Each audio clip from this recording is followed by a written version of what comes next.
Welcome y bienvenidos to another episode of Love Learning You. I have a featured voices guest today that I'm so thrilled to introduce you all to. But first, my puppy, Canella, my co-host and assistant. Allie, I think that you also have an assistant in your midst. You don't have to introduce him, but will you tell the viewers and listeners why they might hear some dogs? Yes, my pit bull Abe is on the couch watching me from the other room. I can feel his loving eyes on me, but if we have a trigger go by like a motorcycle, he will let us know. Yes. And you hear my dog. She's just such a protector at 12 pounds. Okay, so we're going to hop into it. I'm thrilled to have this guest who's not only a personal friend, but she has been a transformational practitioner I've gotten to work with in the past few years. Shout out to Miss Carla Martinez, mutual friend who introduced us. We love you, Carlita. And also congrats on your new role. We know you have a new career. So snap, Hmm. big things happening. But we met through our common friend. And I've been awaiting this episode. We've talked about it for actually months.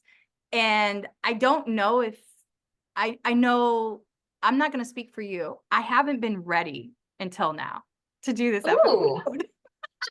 I Truly. love that. Truly. And I know you're very intentional about how you spend your energy. So I'm just glad to have space and time with you.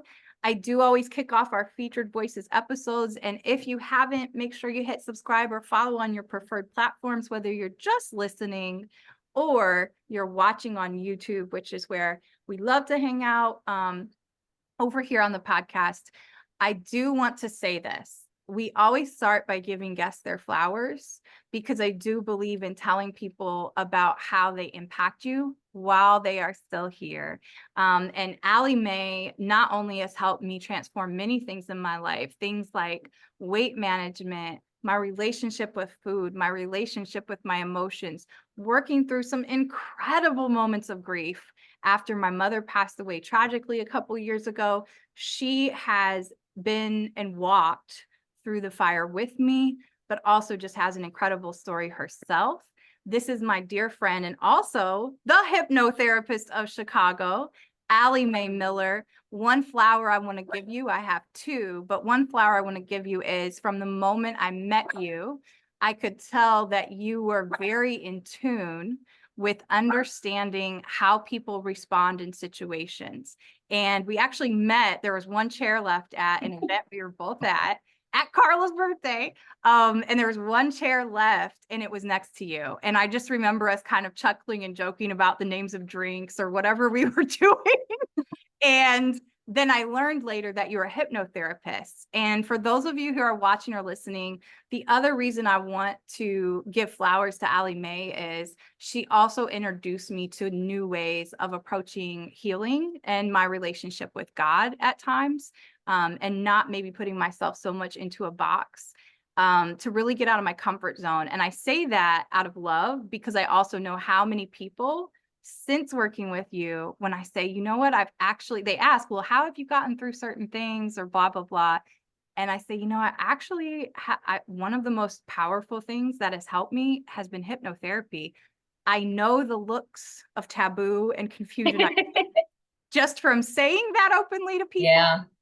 So I'm also excited and want to give you flowers for following your calling and your gifts, doing it unapologetically, and doing it the way that you feel led to do it, even amidst a profession, which for many, many years, really the lifetime of its history, has been very taboo in a lot of ways. So I just want to say I admire you. Furthermore, y'all have to know one of the other crazy, wild nuances of our meeting.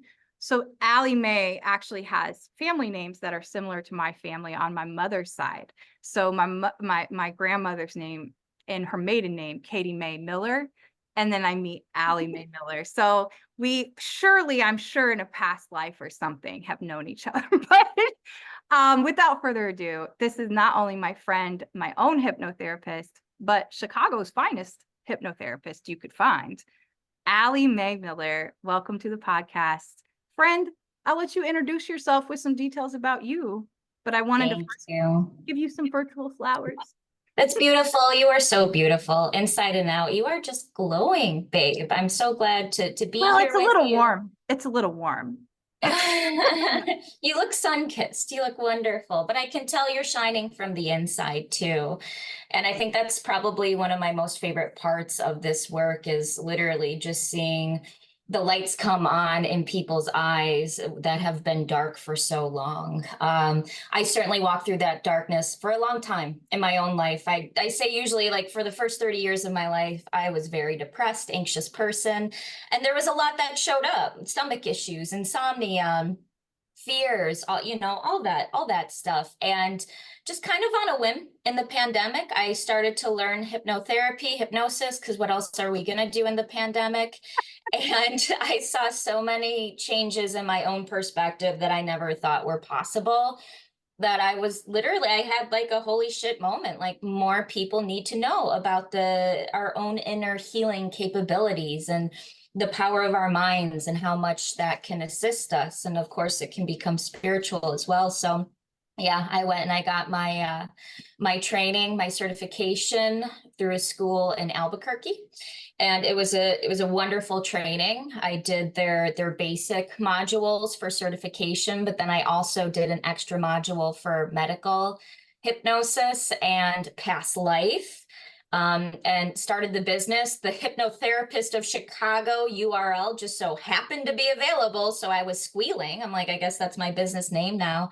Started the business and I haven't looked back since these past few years. And when you and I met, that was the very early stages of my career. Yep. And it has been a fun ride ever since. So I will say too, if you are listening and you have not heard the terms inner child work, that will likely come up in a lot of our conversations today. So if that's of interest to you, or you have survived a number of traumas, which you've identified, many, I know in my own story, there were so many traumas that I've started unpacking in my 30s that I Mhm. just didn't even name or associate as trauma. And I know you helped me with uncovering some of that language too. And I'm excited to get into all that. And so before we go there, I always like to start with some cultural connectors and actually let guests know you on a little bit more personal level. And then we get into more of that professional. And I do in this episode, it's special. I have some incredible breakthrough moments and just some different things I want to be sure to share because I myself obviously had my own perceptions of hypnotherapy and what it could or could not accomplish. Just like anything we go into. And to be honest, I think you should be that way when it comes to your healing journey. Don't just work with anybody. Don't just flippantly go down paths that you're not sure you're ready for or not. So that would be one of the biggest things I want to throw out there. Let's hop into this first question because, well, it's something you and I love to talk about. Let's pretend we're traveling back in time and we are going to go back in time. That was one other flower, if I didn't say it clearly. You are an incredible sister and auntie and daughter, by the way. I just want to say that. We've shared a lot of family stories, and I wanted to tell you that. Absolutely. We go back in time, though, and we're with, 8, 9, 10-year-old Allie Mae, second, third grade, fourth grade, and we go back in time and we're going to eat dinner together. What is one of the favorite foods or meals that we're eating together and why? Oh man, okay. So comfort food, and I still eat it to this day as a 36-year-old woman. Have you had shit on a shingle? I said it right at the perfect time. It's like my coffee sip. No, I haven't. You And haven't now had I have chippy? to know, and so do the viewers. Okay, Shit okay. on a shingle. If you're watching in another language, I don't know that translates. Okay, yeah. So they called it that in the war, but it's also called chip beef or cream beef on toast. Okay. And so it literally is just a white gravy that you make with a little bit of butter, flour, milk, and then you put in, usually we used budding beef that you get, Yeah, I at the think people grocery. use like Spam and stuff like that, but we would always use just the beef lunch meat, and you put it over toast, and it sounds like it's a comfort food. It really is. Sounds incredible. Yeah, last time I was home, I was like, Mom, will you make some shit on a shit? Because no one makes it better, right? Than Yeah, how you no. had it growing up, right? Yeah. So she made extra so that I could take some home with me. So I love that, first of all, your mom was kind enough to make you extra shit on a shingle, or do you call it, when it's plural, do you call it shits on a shingle, on I've never shingle, called it. I've never called it shits on the shingles, but I love or that. a dump on I a think. roof? Ooh, see, now you're just getting Now we're just fancy. getting fancy. Okay, we'll get back on track, viewers. For all of you who went, gross, get back on track. Okay. And might I add, I would enjoy that meal at night. Like it's a breakfast. It's usually breakfast, but I've happily eaten it for, dinner, midnight snack, whatever. But Sure. my family we did have a thing of like grilling out and then eating with all the lights off and just a kerosene candle going, a Okay. kerosene lamp. So yes, just picture me there eating my shit on a shingle, next to a kerosene lamp. Oh, Lordy. Oh, I love you, Allie Mae. So I do have to say this really quick. I have not shared this here. Actually, one of our recent guests, his hasn't aired yet. Michael Dufournau, who's based in France, he shared about one of his recipes, and he almost said the identical thing. And he said it might not actually be that special, but it's just the way my mom makes it. And it was literally, he was describing what I grew up with in the Midwest as scalloped potatoes and cheese. Okay. And he had a beautiful French name, and I believe the origin's French. But I literally had to say, oh, well, in America, well, let me tell you the Southern version, potatoes au gratin. And so, Yeah, right. it's that whole evolution, though, of no matter where you're at. I think when we think of certain foods, no matter what it is, how cheap it is, no matter the circumstances, there are things that remind us of us and home, and you just can't quite replace that. And that's okay. I think that is how meaningful things are supposed to be, to connect us. Um, to go with what you said, and it was a recent thing that I heard, and I heard that subconsciously, the music that we're listening to when we're a teenager is essentially the type of music we will probably always love, and the songs we will always love. Do you find that to be true, just like with food? Like, do you still find yourself, like, if you hear something, for example, for me, like if I hear this, Yeah, that like the Maya song, like Ghetto Superstar, it reminds me of every like 14-year-old dance I went to. absolutely. Your subconscious mind, here we go. We're getting into it. Hypnotist Sally, the hat's on. Your subconscious mind is an association making mechanism, and all of your memories are stored away in your subconscious mind. So even if these are things that you don't consciously think of every day, or you haven't thought about it in years, the subconscious mind remembers. So literally, when you hear that song, I always tell my clients, like when you hear Creed playing and it makes you think of your first Oh, boyfriend, right? And then they laugh because it's like, yeah, Creed, yeah, we love Creed, but yeah, it my literally sister it takes you back. was a huge Creed fan. Yeah, yeah, they're doing a cruise. The Creed cruise. We'll have to let Oh, Karen know we'll let about that. Kara know. Kara will let you Yeah. Yeah, absolutely. Well, we'll know. send you the details. So yeah, and then with food, like me personally, there's nothing really that like I ate as a kid that I don't enjoy as an adult, but I will say, obviously, my palate has expanded. So things I wouldn't eat as a kid now as an adult, I'm like, where has this been my whole life? Yes, exactly. So let's go into that then. If you're getting introduced on stage, or in the future when you walk on stage, say you have to choose a song to walk out to, an anthem, what song would you choose? And it doesn't have to be one from your teen years, but I am Right. curious to see if that is what you end up going to. Oh, you know what? I think one of my favorite artists is Citizen Cope. Okay.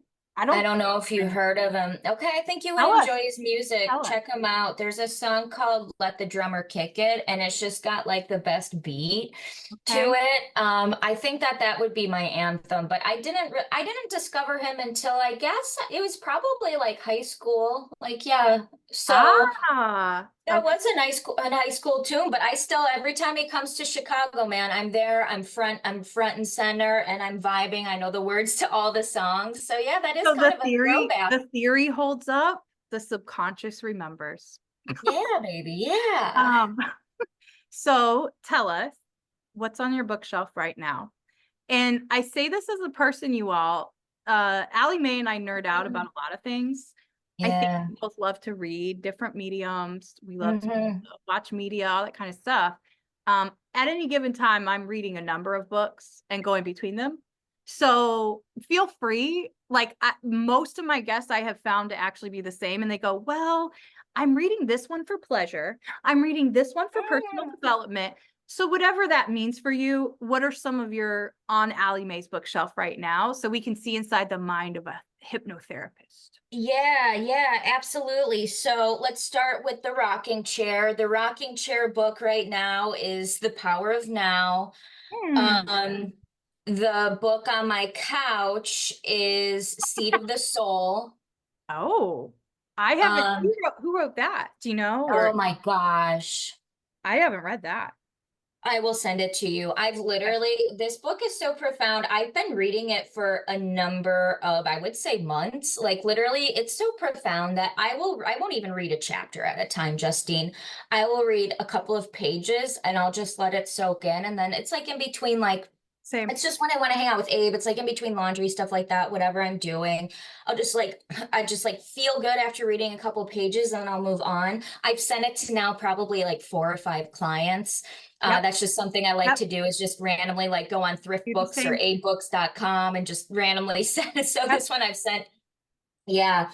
There's a book on exorcism somewhere around here. I think that's near my kitchen table. And if you And just walked in on the interview or you like did the little time forward, yes, she said she also is reading a book on exorcism. And we'll circle back to that. we will circle back. And then audiobook, I'm about to finish up Hitchhiker's Guide to the Galaxy. Wow, you are deep. Okay, so you're not, as my mom used to call them, you don't necessarily have any fluff books right now. My mom would always call, my mother taught me to read and write, and I was reading and writing by about the age of 4 tops. And just that was my escape as a kid too, to other worlds, and just I loved it. I love learning, still love it. Yep. Yep. But she would always have her novels and things like that because she felt like, oh, well, I need a break from the brainy stuff. So she was Yeah. big on us checking those out. So of course, not only did I grow up like reading Martin Luther King Jr. speeches, I grew up reading Sweet Valley Twins too. So, Absolutely. Babysitter's Club, Nancy yeah. Drew Oh, I mystery. wanted to I be love a good Claudia. mystery. I wanted to be Claudia. Yeah, yeah, I love a good mystery. I just finished the audiobook I just finished a few days ago was The Silent Patient, which is yeah, it's just like, suspenseful thriller. And so like I've been listening to Hitchhiker's Guide and yeah, it's a bit deeper than what I expected.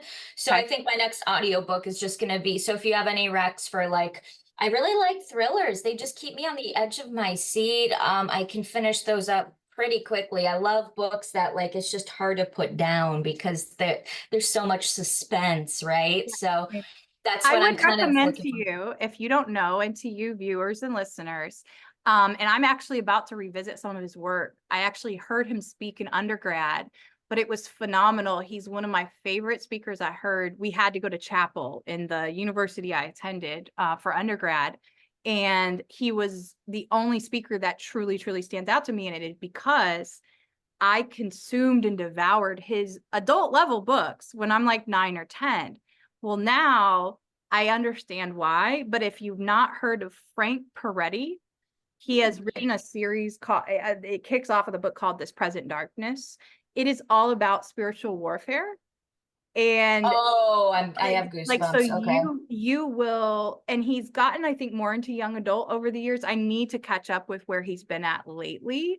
But I will say, if you are a person who is into just understanding even the world, and you want a book like that, like I would consume his books as a kid in the summer, like in 2 days. And Yeah. they're like, I mean, but you can't, it's like you're there. Okay. That I type love of it. writer. Yeah, that's the type of writer he is. But okay, we'll keep it moving. So before we move into some more specific professional questions, however, obviously a lot of our personal and professional worlds, they just are, and we live our passions all day, every day, because it's who we are. For many, that might not be true. And in my past, that wasn't true. It was very compartmentalized. So there might be some professional things come up in these questions. When you think about your life, what's a quote that immediately comes to mind of like, this is just a quote that has really been a recurring type thing in my life. And this is a quote that means a lot to my life's journey right now. Yeah. Eleanor Roosevelt, no one can make you feel inferior without your consent. I needed that reminder. Yeah, this was actually the first time I heard that quote. I mean, yeah, 8 years old, 9 years old, whenever the movie Now and Then came out. Oh, we should rewatch that. I would love, I would love to rewatch that Okay, as who's an coming with adult. us? We'll hold a reunion in Chicago. We'll view Love Now and that.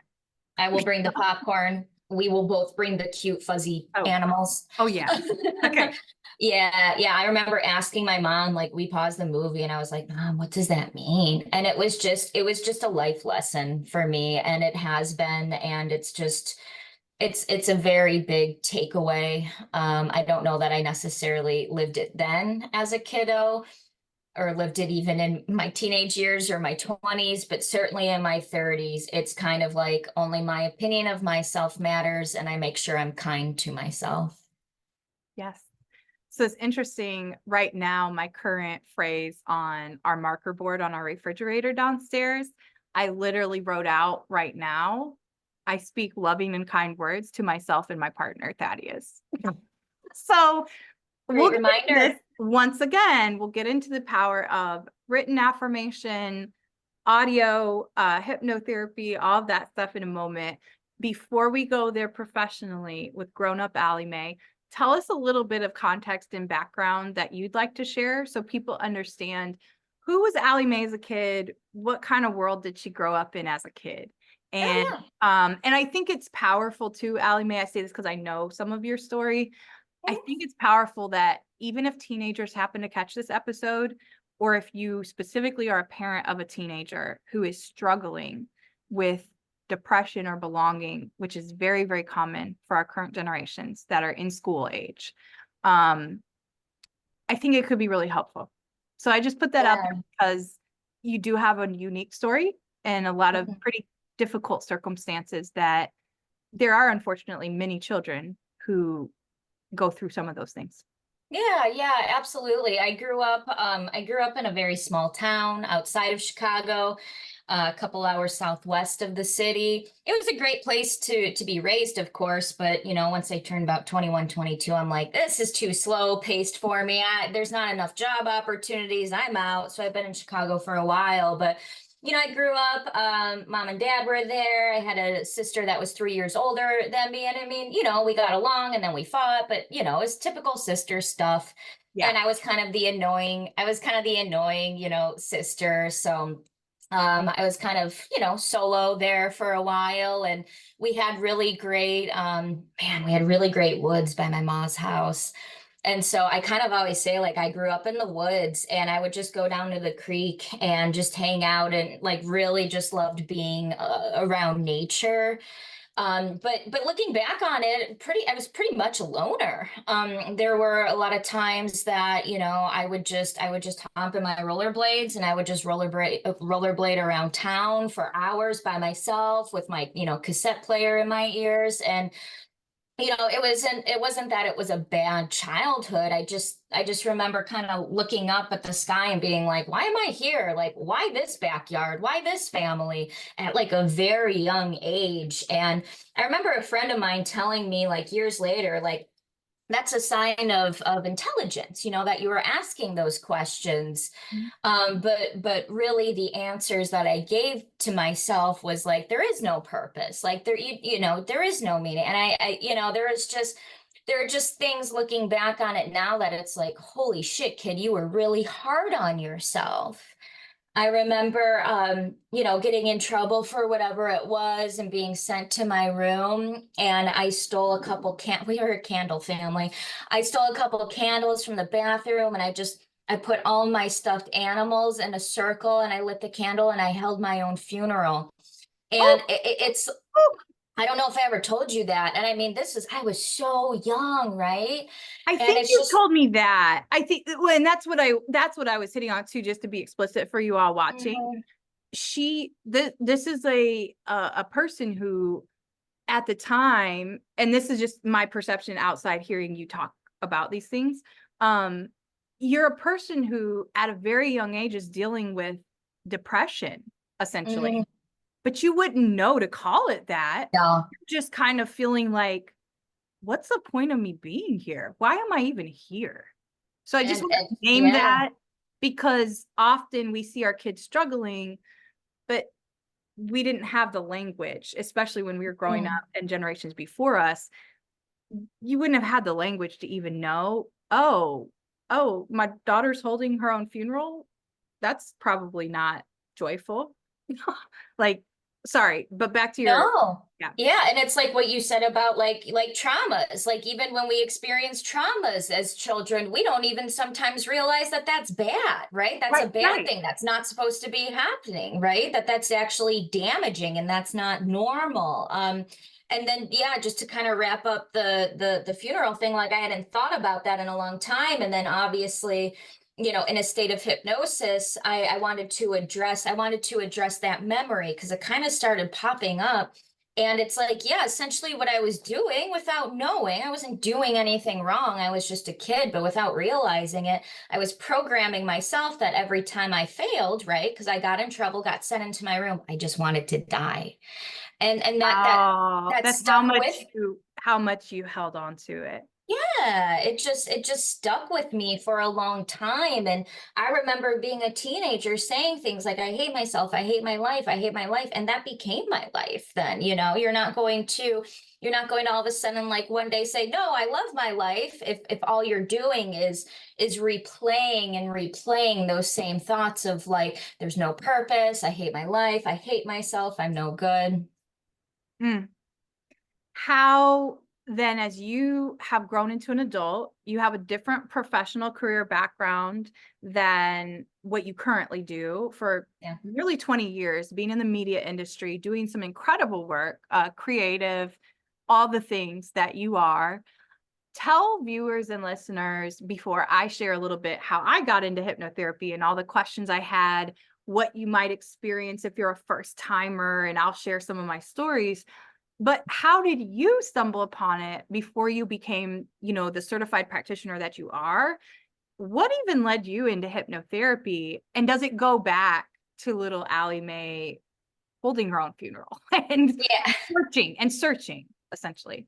Yeah, I mean, I think I manifested this career, honestly, beginning of the pandemic. We used to travel a lot, the film crew that I worked for. So, of course, we all kind of got like laid off, right, at the beginning of Yeah. the pandemic. And so that was a very scary time for someone who was already dealing with depression, anxiety, and a lot of fears. So, I remember thinking like, oh, you know, I want it to be something close by. I know I'm probably going to have to go back to school and all these things are racing through my head and I'm trying to research things like what can I do? Because obviously film media, it just it wasn't going to stick during the pandemic, right? So I just so happened to walk past a building on the block that I live on for the thousandth time, and I look up and I see the word hypnosis, hypnotherapy on it, and immediately look at my dog and I'm like, what's that? I was enrolled in YouTube University classes that night, Justine. Mhm. I mean, I just immediately I just hopped in it. And like I said, saw so many changes in my own perspective. And I hadn't even been hypnotized yet. I was just learning about the way. Literally. Yeah. Right. But I was just learning about the way that the mind works and our own perspective and how we've been programmed from such a young age, like doing things to comfort ourselves, Yeah. holding our own funeral. Oh shit, this idea of I just want to die became comforting to my subconscious mind. Let's start to tell it it's okay to live. It's okay to enjoy Yeah. If life. I can tell it that, why can't I tell it this? Absolutely. So yeah, so then that's when after I kind of went through those YouTube courses and stuff like that, I enrolled in the school in Albuquerque. And of course, when you tell your family, well, I want to go to school to be a hypnotist, they kind of like, what? But they're kind of used to it with me. I've always been kind of a big kid with big dreams. Yeah, we share that in common in our stories and in our paths. I think because of your willingness to also be vulnerable and transparent with your clients, Yeah. that was also something I saw right away. And because that's been so important to me being in K-12 education, that is why I've also been very picky who I've worked with. Could you break down really quick something that you did that I found really, really helpful? Our first session was actually virtual because it was still lockdown and stuff Yeah. when we had connected, and still pretty heavily locked down. And I was not located close. So our first was virtual, but talk through people a little process, and I will do the same. But one of the things I loved is that you do a discovery session, you get to know people, like, and you also you're very matter of fact and you are educating in the process. So you all need to understand a lot of our first session was Allie Mae ensuring that I understood also even the differences between our conscious mind, our subconscious mind, and then the superconscious. Because for me, especially, I'm sure you picked up on it right away when you met me, I'm going to have questions about what the things mean because that's just kind of how I'm wired. Not everybody's that way. Not everybody needs that or wants it. For me, I want to know the people I'm working with, who I'm allowing to have those roles in my life. And I think that that's really, really important because unfortunately, there are people who, in their distress or in their circumstances, they might scam people, even if they're not practicing. And that could be pastors, it could be business people, it could be Yeah. hypnotherapists. No matter, I am just a huge advocate here at the podcast of always saying, hey, you need to educate yourself and investigate anything, just like you went down that path.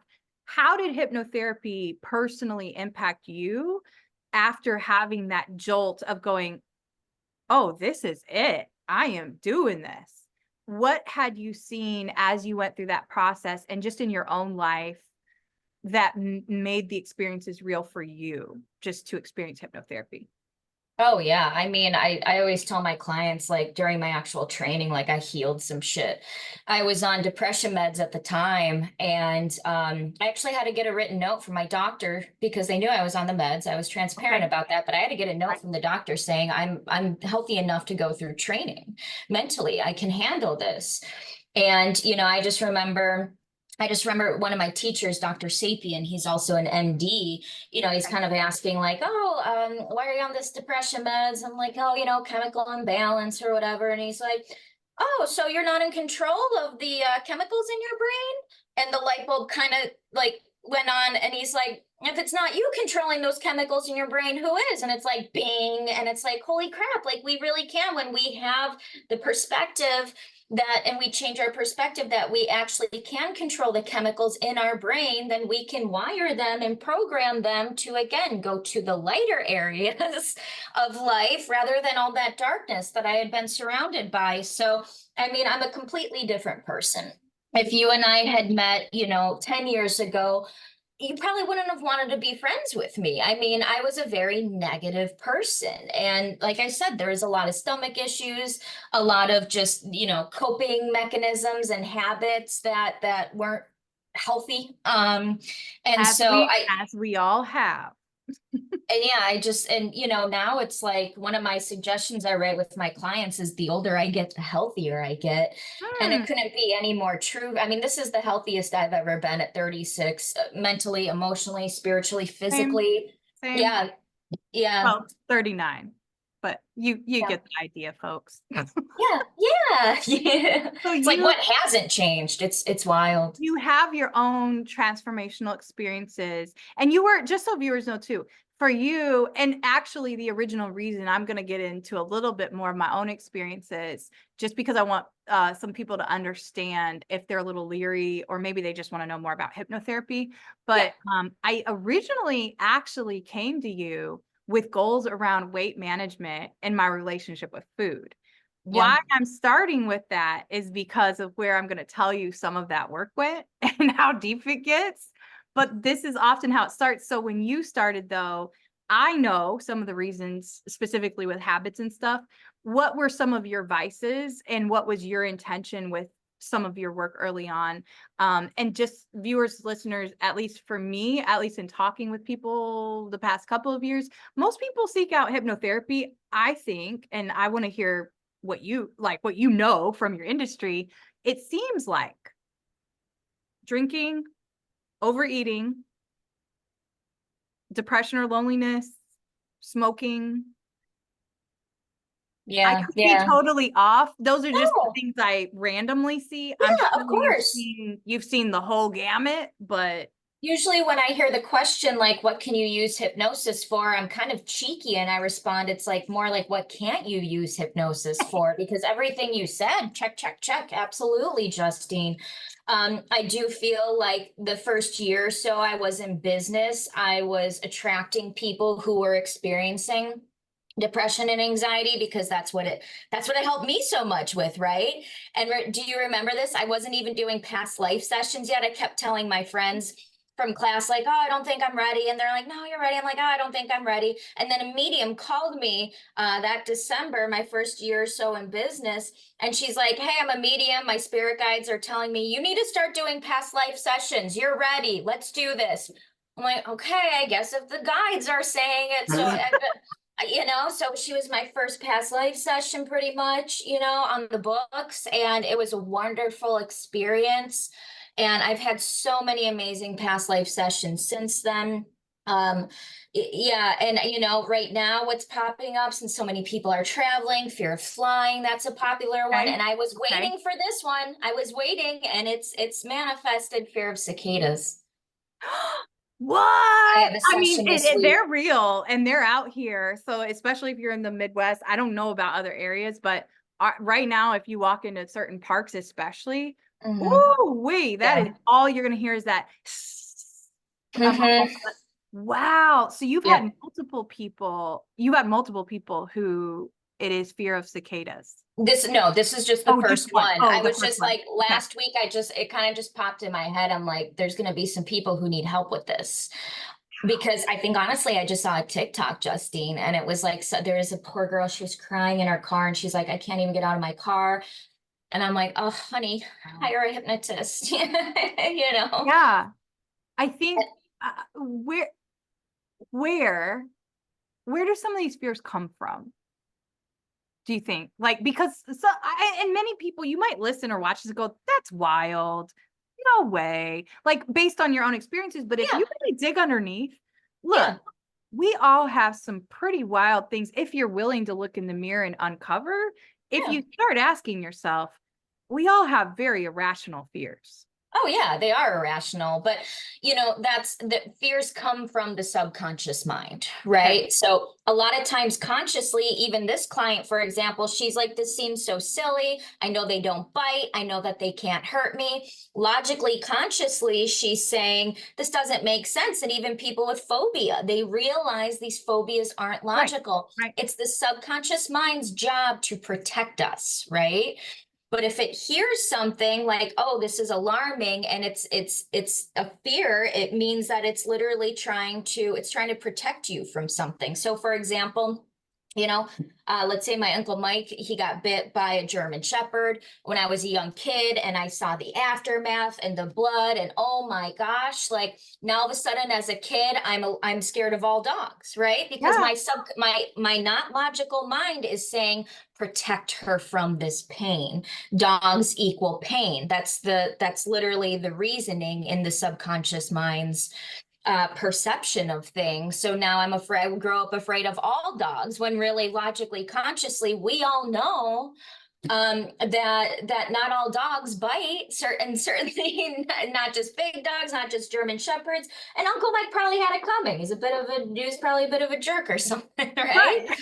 Yeah, yeah. Yeah. But that's literally the reasoning capability of our subconscious mind is only that of a 2 to 4 year old. So to circle back to what you're Whoa. talking about with inner child work, so many of us get mad and frustrated and angry at ourselves, which is the common result of fear. Yeah. We get so frustrated with ourselves for being afraid of something like a cicada when really it's your inner 2 year old who's afraid of the cicada. You have to regard yourself with more kindness. You have to talk to yourself in those moments the way you would talk to a small child, because you would never be angry with a 2 year old for fearing a bug. That's right. Wow. So when I think about our work together and to go into a little bit of my story, I decided this in prayer and in advance. This is the first time that I'm sharing some of these things publicly. And I am working on a book specifically that I'll have more stories about these topics, but um, I'm excited to share this. So one of the things, and I'm going to connect the dots here with inner child work, and then also some of the adventures that we've been on together in our sessions. So people hear kind of all the pathways we went down. So as I approached Allie Mae, I knew that I was experiencing a lot of body inflammation. I knew that I had struggled in my 30s to maintain healthy weight and a healthy relationship with food. I also knew from other therapy and also working with some different shamans and different modalities in my 30s specifically, more heavily involved in the Christian church all my childhood as well into my 20s in the United States. Still follower of Christ and believer in God. And that is my set of beliefs, in addition to meditation and practices like hypnotherapy and connecting with ancestors and all of these things that I think that many people still don't talk about, especially in the States. I think we need to. And I think we need to be more open and honest, because as a child, I experienced a lot of supernatural things that now, even that validation of working with you, Allie Mae, to have somebody say, oh, no, you're not crazy. Yep. This really happened. Yeah. And then the same token, when I had been to traditional therapy previously, it felt like it was just a constant reliving of trauma. And actually, once I started that in my early 30s, and not that it wasn't beneficial and helpful in certain ways, For but sure. also I wouldn't have known what the actual underlying things were at the time. It was Yeah. just, I'm looking at how I look and feel, and I don't like it. And this isn't me. And it's really affecting my self-worth even more. Like, this isn't me. And I knew that Mhm. I had developed workaholism habits, overperformance, which really went back to seeking my mother's love, all the Yep. things that you might do those things in traditional therapy. I'm even a certified practitioner of a communications model that's based on therapy. That has been monumental in my life and my healing journey, similar to you, in that we chose paths that also help us heal. So like we're Yes. not teaching and doing these things just because, oh, I feel I know so much more and I'm going to help people. No, No way. I'm a we're work in progress. I tell all my literally clients that. we're practitioners, meaning we are practicers of these things. It doesn't mean that we don't have awful days and like things that we're going through and also struggling. So I'm a huge proponent of working alongside people who also share that philosophy. Mhm. What happened in my early 30s, once I started actually trying to peel back the layers, which is why, to be fair, many humans in our experiences were scared. It is so hard to look in the mirror, and it's so much easier to really just remain comfortable where you are, even if you're miserable and suffering. Sure. it seems to be an easier choice because it's a suffering, it's like the phrase dealing with the devil, instead of the one you don't know. I Mm, think that our psyches and our human experience, we often do that subconsciously as a form of protection. Well, I know this food is killing me slowly, but right now it feels good. mm. I know these What cigarettes we've are done the blah, blah, longest blah. is the strongest, right? Correct. So to your point, I'm in my early 30s. I still, I'm making a consulting trip home from Indianapolis. To this day, I do not know how I got home. Yeah. I had an entire flashback to one of the violent sexual assaults that I had survived in my 20s. Because I had grown up in a pretty religious context as far as how my mother did or did not teach me about my body, Mm. and what we were taught about sex in the church, and that a woman's body is only for her husband. Um, Justine did not know to call that situation RAPE. Right.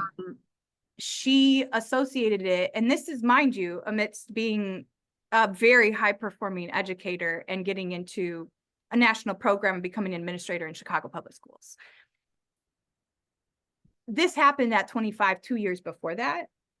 I didn't know and never told anyone and buried it because I thought, I can't tell anyone. This is completely my fault That's because I was drinking too much and it I must have let been how I was dressed. I let it happen. Yeah. It's Oh, me. So what I started to uncover, fast forward, what I start to uncover, and then when I meet you, there's still a lot of unresolved things. There's still mhm. things I'm learning every day. We Of should course. always be learning about ourselves every day. Amen. Amen, And sister.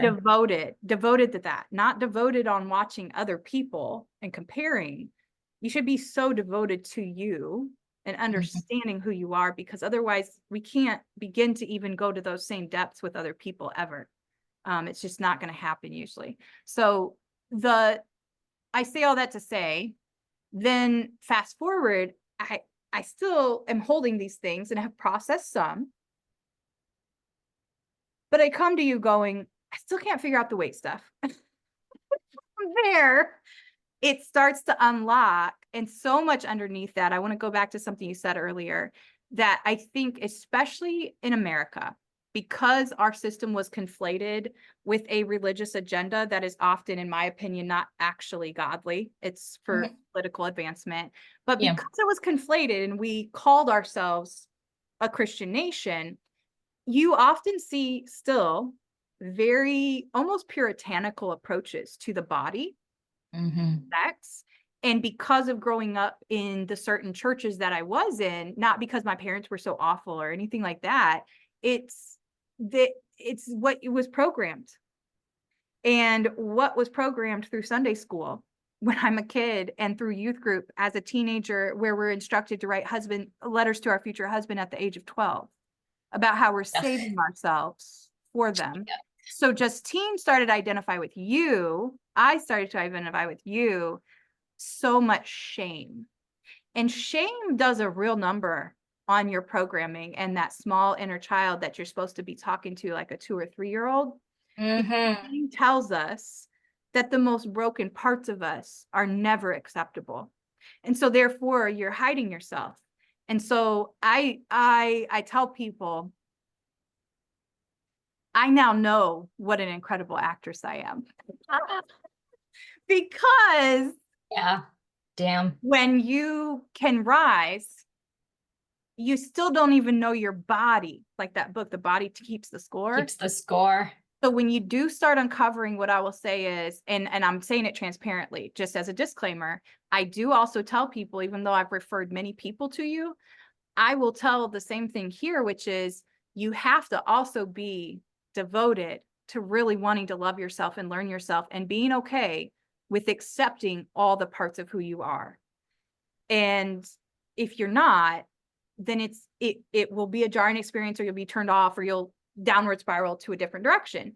Perhaps not necessarily, but I will say I would love to hear your perspective on that. I'll pause and I know we're limited on time. There's a couple more things I want to share. If Oh you yeah, have no, we're minutes, good. but We're good. okay.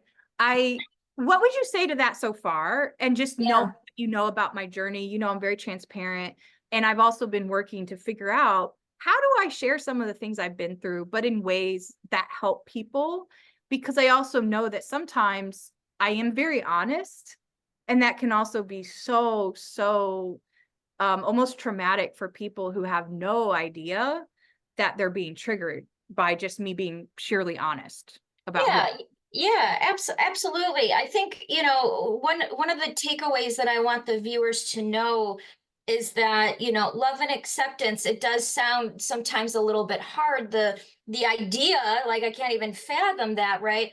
But I think after that first session, when we're going through the model of the mind and you're really starting to see, oh shit, I was programmed, I wasn't actually doing anything wrong, then that acceptance and love component becomes a lot more easier to wrap your mind around, because it's literally an open portal to our subconscious minds the first 10 years of our life. Okay, our conscious mind is not fully developed until we're 10 years old. So that means basically the first 10 years of our life, everything we experienced in our surrounding, the way we Mm. experienced our parents and how they treat each other, what we heard about ourselves, and from the church, of course, it all went in as fact. It all went in as programming. School plays a big part.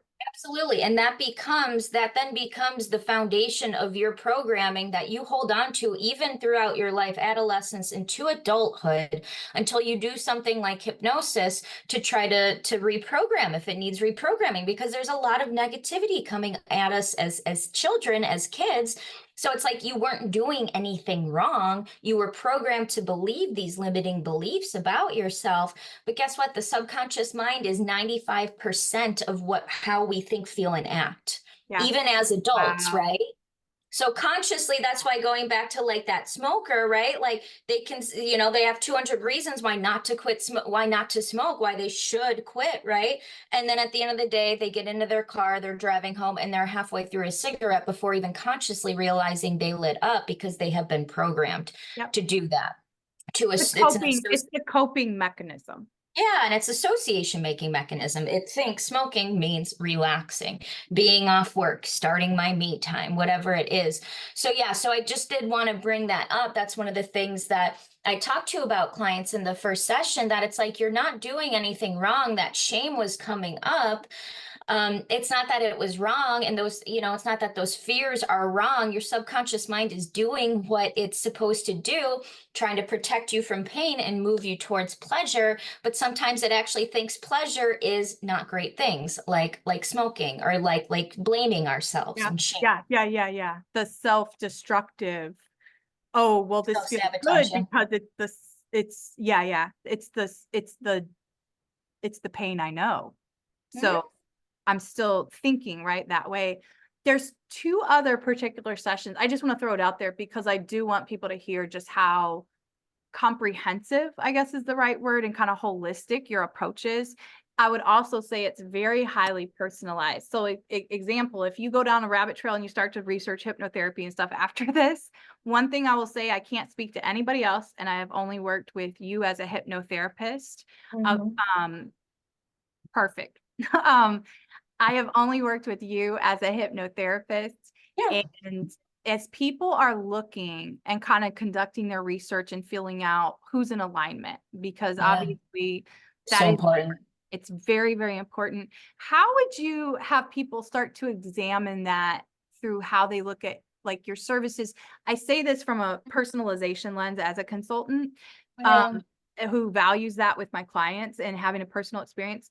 You all need to understand that any session that I do with her has been, she personalizes and records an audio that she co-creates with you based on your goals, and where she knows you have voiced where your subconscious is and where those work need to happen. So it's a very custom experience.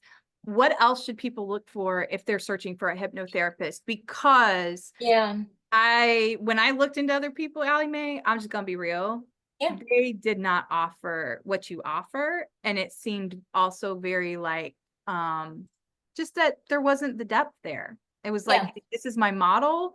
And it wasn't, it was almost one size fits all. I do this with all my clients versus your approach, which in theory, I think all therapy should be personalized, but we know that it's not. So what should Yeah. people look for? That's a great question. That's a great question. If you think you're ready for hypnosis, my kind of formula for hypnosis working is you have an emotionalized desire to change. You're willing to do the work, which is listen to that hypnosis audio daily for a couple of weeks, and you vibe with me, you feel comfortable with me, then hypnosis is going to work for you. And then that's exactly why I offer that free consultation. It's usually, it's called 15 minutes, but we usually talk longer than that. So it's just on Zoom, it's online, and that really it's for me to be able to answer questions, talk about my process, but it is very important that you feel comfortable with your hypnotherapist. And I would certainly never be offended, and it's happened before where, I have a consultation and maybe somebody doesn't book with me, whatever, right? Like you're not going to vibe with everybody. That would be weird if I did. I might be a AI or something then. Is that But you in there? Is that yeah, you right. in there? Exactly, Oh, exactly. So yeah, I think that it's important. I think that it's important to be able to have some sort of a conversation with the hypnotherapist before you even book the session, right?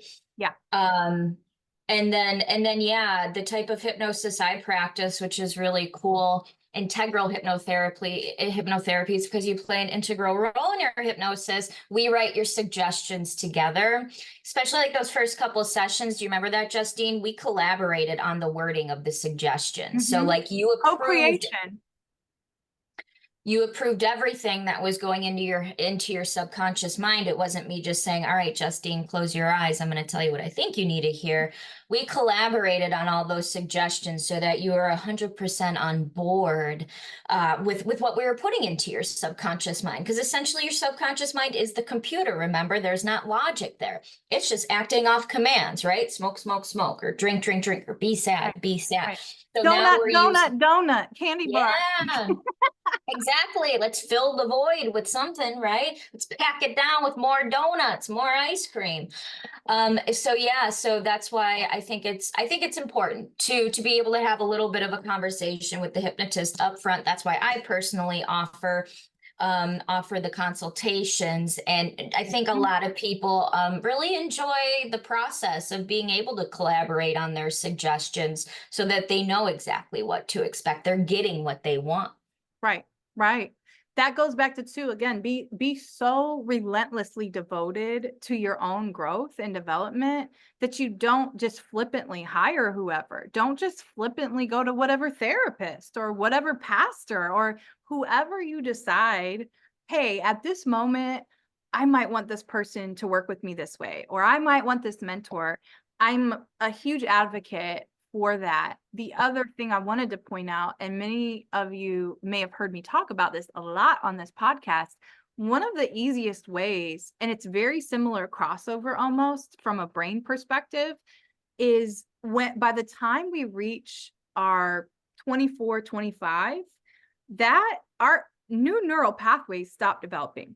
So whatever was imprinted essentially outside of whatever expansion you do between the ages of 10 and 25, and depending on those experiences, we don't just create new neural pathways. So essentially, when I work with clients or groups of people when we're training, one of the things that we tap into with understanding programming and subconscious in similar ways, Allie Mae, especially if you're still a person listening and you're still like, I'm still a skeptic, hypnotherapy is like a magic or magician or whatever, that's okay. What I'm likening it to from a more academic standpoint or brain science too, even though Allie Mae has done a lot of this already today, if you're not maybe receiving it in that way, what I would say is it is impossible, literally on a biological level, unless you put yourself into like zone of proximal development type thing of, I need to feel a little out of my comfort zone. I'm not telling you to go into situations where you feel terrified, but the fastest way to develop new neural pathways is actually to put yourself into a situation you haven't been in or a new like go to a new type of church or something, or a new type of restaurant food or whatever, even those small moves, that little bit of Mm, nervousness you feel, that mhm. actually is why I'm a huge proponent of travel, even in your own backyard. Go to a new park, go to whatever, because that opens up new neural pathways for you to actually see the world differently and to expand your cultural awareness of even going, well, of course that's possible. I've traveled here and I've seen people live this way. That's not insane to me. But when you haven't lived that, you will inadvertently, because we're human, we all do it with things. We go, oh, that's wild. Why would they eat that? Why would they do that? Why would they wear that? That's then where prejudice, stereotyping, and all of those things, it's actually very similar. It's all subconscious. It's all what's been programmed. But similarly, to heal, you have to also take different pathways that maybe you haven't before. What would you add to that? I just wanted to connect those dots No, too. I love that. I was drawn, I Intuitively. need people to also Yeah. understand like, I'm drawn to this for a reason, because Yeah. I also deeply believe in it. And I know that it's a hard sell for some people. Yeah, yeah, for sure. I mean, I didn't know anything about hypnosis until, like I said, I saw it on the wall, hypnotherapy, like, holy crap, what's that? And it's Oh, funny because in my own experience with depression, like I remember thinking like, I wish I could just tell my brain how to act. And that's what we're doing. So, I woo. mean, if you want to call it mind magic, you certainly can. One of my clients asked, like, oh, is it cheating? Is it cheating? I'm like, no, it's making it easy because everything in life you're programmed to believe is hard. And yeah, there's a lot of hard things to life. Absolutely. Wow. Let's just make some changes easy. And that's what hypnosis is. Side note, you have absolutely inspired me to, when I go hammock at the park later, to hammock between a couple different trees on the other side of Oh, the you park. you go, Allie. Yeah, yeah, But it and will be it. Our perspective has a lot to do with where we're standing. absolutely. There are, and another point I want to add, because what you just said was so eloquently stated, and there's so many thoughts that I have. Hypnosis is the last stop shop for a lot of people. Hmm. Our teachers told us be prepared, be ready. A lot of people have tried a lot of different other types of healing. Maybe they've helped, maybe they haven't. A lot of people, they wouldn't even think of hypnosis until I have a lot of people say, like, oh, yeah, my best friend's grandma quit smoking with it in the 70s. So they said maybe I should do this for fear of cicadas, right? And Right. so it's like, it really is. Like I used to put in my website and after all my social media posts, like you can't say you've tried everything if you haven't tried hypnosis. And it's a last stop shop for a lot of people. But it's incredibly effective. And it can happen a lot more quickly than what we think, than what we would assume, right? I mean, how long do our laptop updates take, our computer updates, our phone updates take? It really doesn't have to be this long, drawn out process like maybe other types of therapy Yes. encourage. Yes. Exactly. So let's get into, I want to talk two different topics, and they have to do with two different sessions we have, but I want to share a little bit of my own story, but also just highlight for listeners and viewers the pathways they could go down if they decide to. um and I sent you the other day, I sent you something, and this guy had used the term open soul surgery. And I said, that's what Allie Mae is. She's an open soul surgeon. And I say Where did that that it's so go? funny because we also have a colleague friend. Well, she's mutual for you and I. I met her through my sister. You've met her once before, Courtney Hartman. Yeah, of She's been course. with you. She actually is in surgery. So now I have two friends who they do different types of surgery. Different types of surgery. Yeah, Ooh, I'm a surgeon. yeah, I would describe a lot of your work as surgery of the soul. And not because it's ever about the vehicles or even the person in front of you being the facilitator. I think that's something I've run into actually in the States, especially. I might conduct a workshop and then the admiration is more like than no, I'm just a person. I'm just asking you questions that I've already asked myself in life. And whatever you choose to do with it is what you choose to do. Like Allie Mae or any hypnotherapist or any healer, they're not like, she isn't God and she's not the end all be all of your answers. I love the vehicle because it is focused on ourselves taking responsibility and accountability for putting in the work to ourselves. And I am simply a guide. yeah, that is why it it actually, I think, is so difficult for people to stay committed to. So one of the things that came up as we got into our work together and I was doing my audios, one of the earliest things, just for y'all to know, like the base level of where I started, I was unable to even look at myself in the mirror naked for years. And so one of our very first audios was knowing how to look at myself with love, and doing that, part of my homework was looking at myself naked in the mirror. And when you have been through things or your body has been abused in different ways through your life, Yeah. you if you want to move forward, you have to unpack it. And it, or your body will let you know. Similar, Yeah. that's why I shared my experience, not because I need sympathy or I'm some warrior or anything like that, but because if you've had those experiences, you're not alone. And for years and years, I, even as a teacher, because of some of the things I had witnessed and been experienced in, like what I experienced early in my career, I would wake up, I didn't know I had PTSD. I would Yeah. wake up in sweats in the night. I would wake up worried about certain students. Now, is there Mhm. also a supernatural lens that I have where many of those things were accurate and many of those things were similar to what I was experiencing as a kid, but you're told, well, stop, or like the things that maybe just somebody doesn't understand. I've always had that connection with my dad. It was different with my mom because they're from two different worlds, you know, and very, very different backgrounds, as all of our parents are.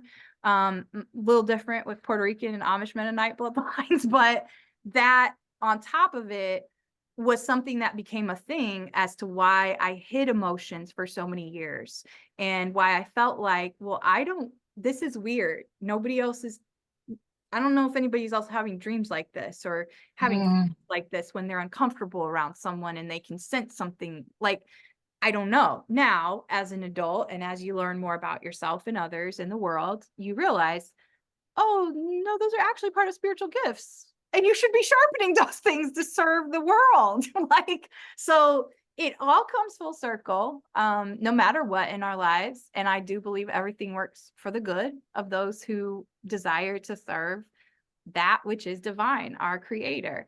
And we are creators because we are made in the image of God. When I heard that term, though, open soul surgery, one of the trails we went down, and you know, I was very intentional. So because I had gone through very, very deep grief, I had never experienced depression like I was after Mm. my mother passed a couple years ago. Yeah. And Allie Mae has heard it all.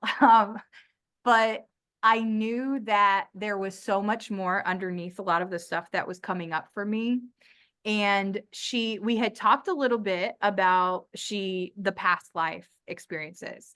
And you know, to this day, there's different things and you might feel whatever way. I would encourage people, and I still struggle with this, but do your best, try not to label things as good or bad Yep. or things like that. Because for Yep. me, it was, I didn't grow up being taught that we have past lives or anything. And to be quite frank with you, the reason why I'm sharing these two particular sessions, Allie Mae, is one of the realizations I've had. And I think I shared this with you, is sometimes the things we think are out there are woo woo. It's really just a tool to show you all along you were the one holding on to this. You Yeah. were the one creating this ongoing story, which Story. you couldn't control maybe what has happened in certain ways to your life, but you do we all are responsible for and control Mm. how we accept our life and how Mhm. we respond to the things that have happened to us. Mhm. And then how we choose to take action moving forward. That's not anybody else's fault, or how we choose not to take action. So all of that to say, we do a past life session.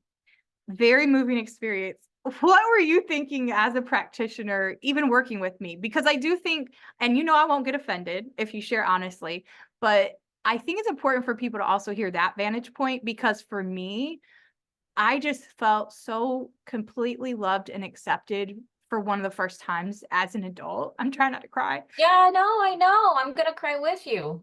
because I was in such spaces of being under immense pressure and being Yeah, told, you can't be this way over here. You have to be this way over here. And then the yeah. layer of the cultural aspects. I go into this space, Latinos are disappointed because of how I look. I go into this space. I literally had a client, white lady, say this to my face. I thought you were just like me.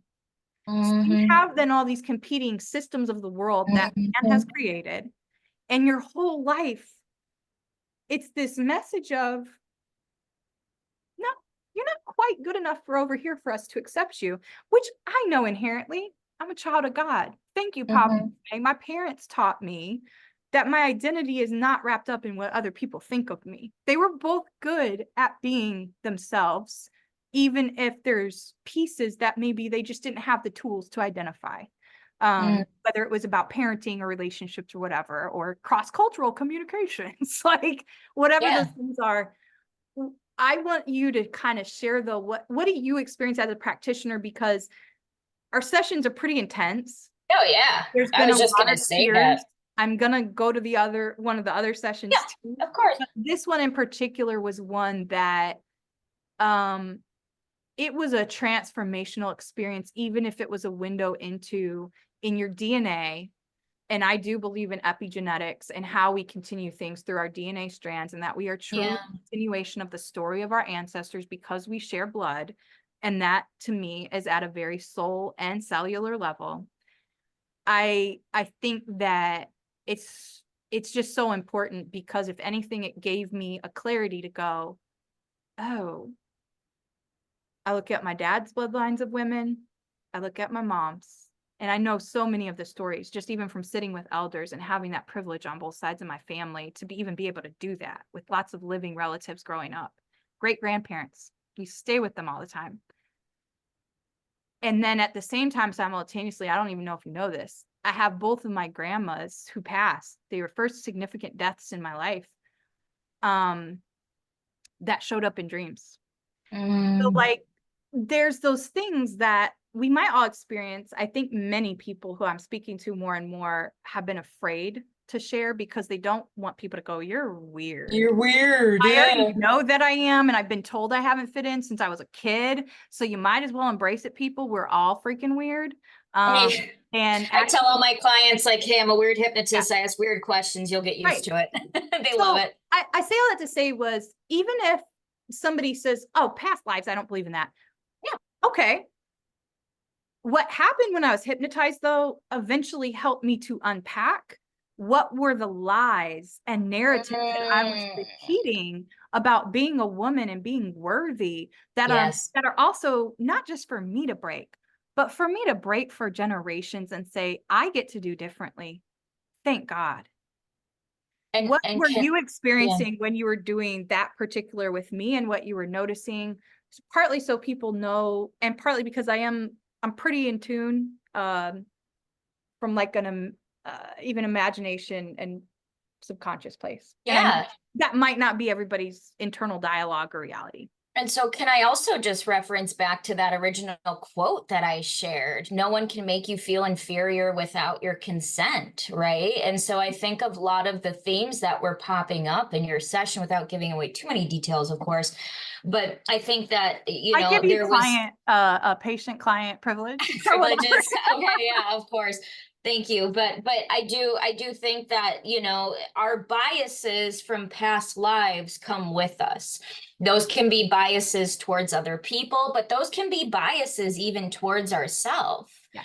you might have been a woman hater in a past life, and now all of a sudden you show up as a woman. I mean, I've literally never described it before to that extent. I've never described it that way, but literally, like, we could be holding on to these prejudices and biases when we show up in this life. And I think that that's some of the stuff too that usually pops up in a past life session, that, oh, this goes beyond the programming from my adolescence and from my childhood.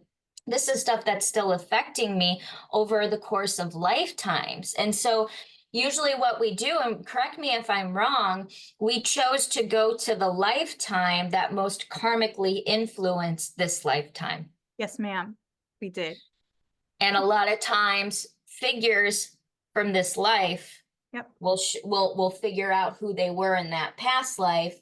Because if you believe in this type of work, souls tend to travel in packs, and you're just kind of going through, exactly, and you're going through lifetimes, and you're creating karma, and you're balancing the karma. You're doing that karmic dance, exactly, until you officially finally kind of settle that karma, learn your lesson, and then maybe that tie to that soul isn't there anymore, right? Mm.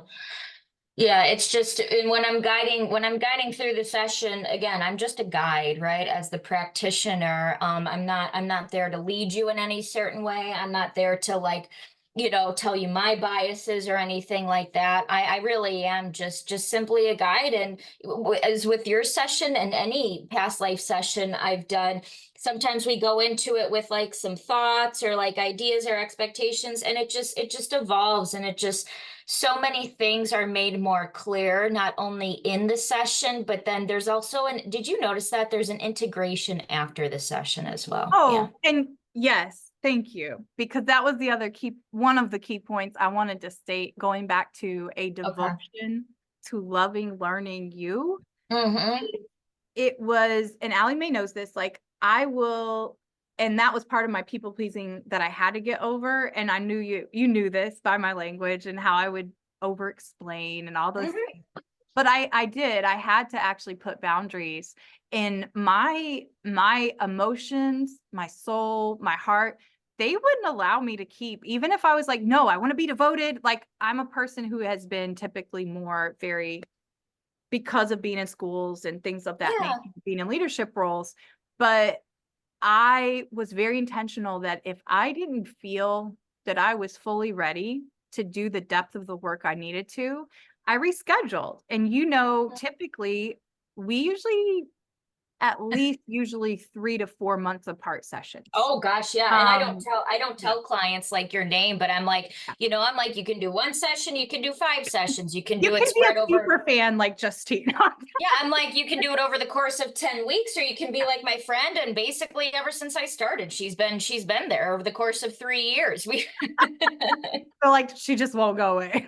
No, I think, and that's another testament of, when you work with a practitioner like Allie Mae, and in hypnotherapy in particular, you have to let the path evolve as you are feeling ready. Because otherwise, for me, I just also knew, at least at that level with discipline, the stuff isn't gonna stick, because I Mhm. knew the depth that I was uncovering, some deep, dark things that I had not addressed. And like I gave my example earlier, I wouldn't have necessarily even known or have the Mhm. tools to even identify. Um, in that particular session, one of the other uncoverings was just, and I still ponder it often. I've told a few Mhm. people about it. But it made so much sense that, once again, even if you do a session and you still decide, well, I still don't believe in past lives, or I don't believe in epigenetics, or anything that we've said, it's a means to an end of, for me, I still, Allie Mae, that's just to let you know this. There are so many journaling experiences and things I go back to. There are moments, because of how that experience was for me. I haven't even unpacked all of them from my time in Mhm. Puerto Rico in February, March, and I have many to tell you during our next, outing adventure as friends. But I had so many things solidify, and this would be 2 years after that session, that just came abreast with me even being somewhere where a lot of my family was and has been and is. And so I am a full on proponent of unpacking these things, even if perhaps you have to say, just like the Bible shows us and tells us, God help my unbelief. Mm, Because sometimes it is in those process where we realize, again, it doesn't even necessarily go back to the tools. It goes back to how you choose to integrate and apply them. So I think first step, be aware of what tools you're gonna maybe use and what you need and what makes sense. Secondly, understand that, for me anyways, there's even if you have quick results of like, oh wow, I already don't crave this. That's yeah. great. For me, I need that to be a continuation because I know the depth of certain things that I want to address in my life. Yeah. And that, again, it goes back to, maybe that's not you. Maybe you don't need that. The final thing then, as far as session, and this is the final one, and it's the E word. Yes. Save the best Now, for last, baby. yeah. So you didn't see any like projectile pea soup or whatever it is during our session, but you did see some vomit. No. So one of Yes, our I sessions, did. yeah, one of our most recent sessions, and this is after having some realizations specifically from a professional lens. So after doing some initial work that first year and a half or so with personal, really unpacking some different physical and trauma things that had happened to me, understanding more about why I gravitate towards certain foods, like all just different things. Yeah. This took a turn towards, I was still having a lot of inflammation and pain in my body. Now, Hmm. I also knew what I was and wasn't doing, which that is our own responsibility. Yeah. But overall, it was a different type of pain. Yeah. And it was not symptoms I had had. So one of the things, and I also put off this session for actually probably a good 6 to 8 months. Oh gosh. Because Yeah. we had talked about it, and she had said, do you know, I am, and I remember laughing, like, what do you mean you're getting a certification in exorcism? So first of all, tell people what that means as a hypnotherapist, and then I'll talk a little bit about my session. Yeah, this is separate from my hypnosis training, but Okay, you thank still you. use the hypnotic state. So mainstream media is going to call it exorcism. What I'm certified in is spiritual detachment or Thank spiritual you. releasement. Thank you. But yeah, you didn't say anything wrong by saying exorcism, Okay. Justine. That's how I describe it to people because not many people would know what detachment or releasement would mean. So essentially, the whole gist of it is, lost souls or actual souls that have worked with the dark side, can attach to us in some way. And that can create all sorts of ailments. It can create new habits, new addictions, um, not good stuff. Let me say this really quick. I Mhm. was noticing it ramp up after my mother passed. Yep. I was also experiencing, and I think I had described this to you, and my sister's aware of this, my dad's aware of it, just some close people, but I'll share it publicly. And I feel comfortable now sharing it, Yeah. but I Yeah. was also experiencing a lot of moments where it was like, this isn't me. It's possession. Why am I feeling like this? And Yeah. I part of it at a very spiritual level was I was having some different kind of supernatural nudges from my mom. Hmm. And there was a lot of mental health things.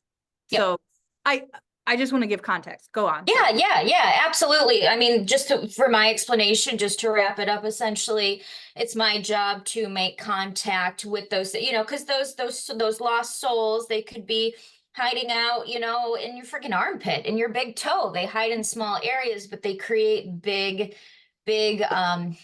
Issues. changes and issues and problems. Yeah. So essentially we make contact with it. I work with the archangels and our job is to send those souls to the light. And it literally is depossession. Which is interesting. So immediately after my mother passed, like I had this gold chain for a few years. Okay. Immediately after, something said, you should go buy this pendant, and it's Archangel Michael. So there's also even little nuances that we don't Yeah. even have enough time to share all the synchronicities with you all. Seriously. But there's a lot of things like that too, that Yep. especially if you're watching this, I know many of you who do, on a personal level, if you are a Christian, you claim Christianity or any religious, honestly, tradition, if you're still struggling, you're like, okay, I'm not trying to convince you to believe anything. What I am trying to state very clearly is that I'm a person who comes from that background.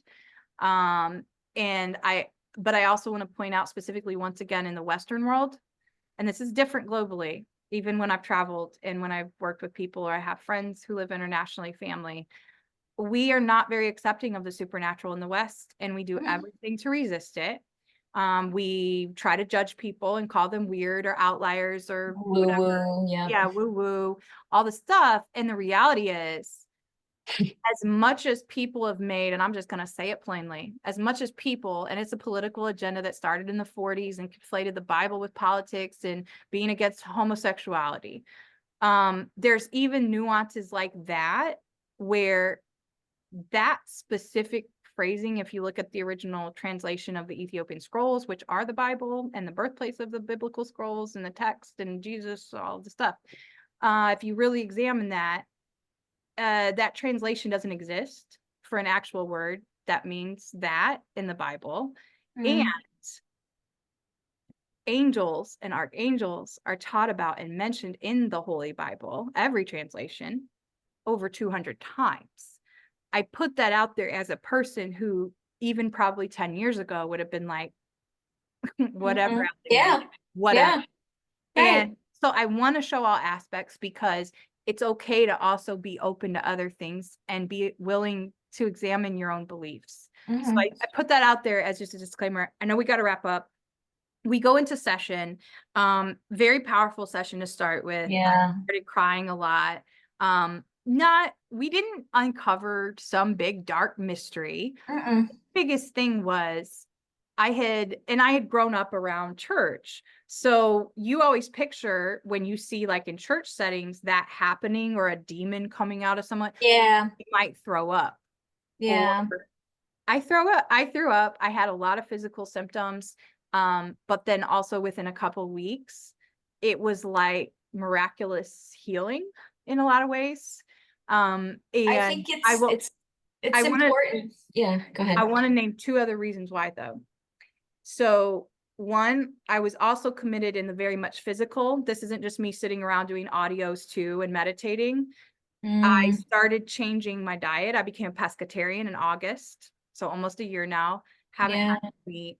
There's other things that I was already doing. So I want to also put this out there, that there's not a magic pill of any direction, but this was a devoted thing of saying, no, I want to be healthy and I want to be better in these ways. And I feel like then I need to relearn myself, and I don't know myself in certain ways at this point, meaning I need to lock back into who is young Justine and who am I really? And take off those masks that we all acquire, especially in our 20s and 30s, in our career and all those things. The other factor is, and I say this because Allie Mae knows and adores him and always calls him my angel. He really is. I have an incredible partner of 10 plus years, Thaddeus, thank you, who is also my accountability in different ways, and has been the most loving, accepting, amazing person to be on this journey. And a support system is important.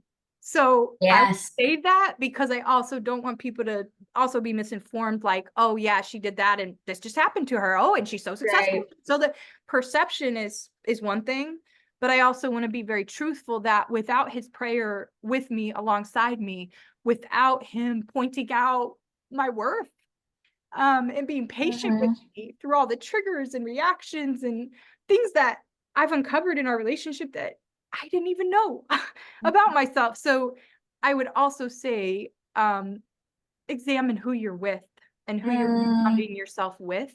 So important. Process of this, because he has also always been supportive of my work with Allie Mae. Yeah. I just want to say all that.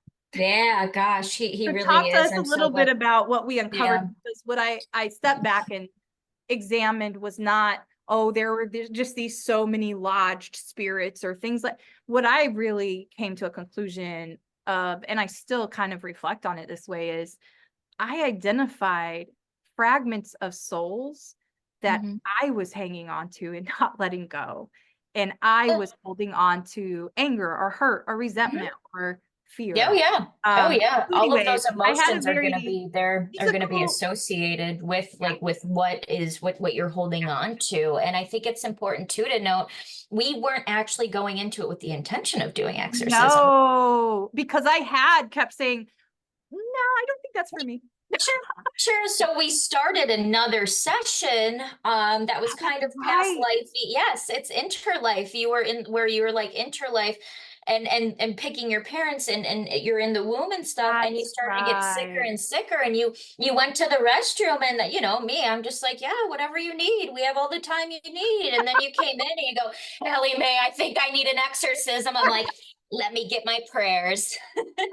So Yeah. I do just want to also kind of, commend you for just showing up for yourself, but knowing that everybody's timing is different. Yeah. And in that moment, with all of those emotions and all those things stirring up, you knew you were ready. And yeah, we've been talking about me being on your podcast for 3 years now, essentially, right? But really, we both showed up when we were Yeah. ready. Yeah. I think we both knew that though too. I think those are my most cherished friendships. And I think if you're struggling to identify closer friends, especially in your 30s, that can be Yeah, tricky. I think especially for women. Many yeah, of us have identified different things tied, especially to mother relationships and maybe lack of trust with other women. Like it can be a real thing, and at least it has been for me. Um, I yeah. I will say that again, just be okay to be real with yourself, but also just be very aware of who you're surrounding yourself with, because Mm. it makes a very big difference to your journey. And I just can't thank you enough, Allie Mae, for allowing yourself to be utilized as a vessel to serve, but also for listening to those Mhm. nudges of what I believe is the Holy Spirit, and just actually listening, because so many people have grown and healed, including myself, Yep. from you being willing to listen and take leaps of faith out of Yeah. out of your own comfort zones and healing. Yep. So, anything that you want to, we always end with unapologetically promoting. Um, Shameless so plug. where can people find you? She is at, we always link social media, but always look at those resource notes. We put whatever we have out, and then number one, where you can find our guests. How can people book with you? But on Yeah. all social media, I freaking love watching her social media, by the way, you all. She is such an incredible teacher of, even just, you need these reminders of like, oh, yeah, no, I shouldn't do that. Oh, that's such a great, Hmm. like, so on No. TikTok, you're at Hypnotherapist of Chicago, as well as Instagram. You put out such great teaching there. How else can people learn about you or what you're doing? Yeah, absolutely. And I think maybe by the time you post this on YouTube, always going, always growing. So maybe I'll have a YouTube by then too, because, I've got so many of these videos saved and it's like, I really do need to get on YouTube as a channel. So We I'm need sure. you. We need you. Yeah, yeah. So I'm sure that'll be Hypnotherapist of Chicago. Certainly you can go to my website, hypnotherapistofchicago.com.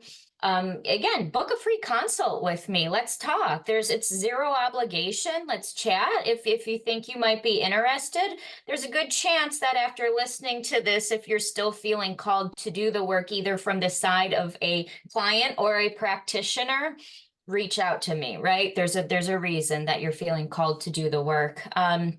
So yeah, online hypnotherapistofchicago.com. You can just book that consult right away. And like Justine mentioned, Facebook, Instagram, and TikTok, Hypnotherapist of Chicago as well. Thank you so much, Miss Allie Mae Miller. Um, we're over time, and I appreciate you so much, my Oh, friend. it was perfect. I loved everything about it. And hey, our dogs were like so well behaved. Good job, Abe and Canella. Thank you all for listening, subscribing, sharing. If you find value or you have questions, of course, hit us up in the comments. Yeah. Let us know as you see these come out over time, and let's continue to get compassionately curious together. Take care. Until next time.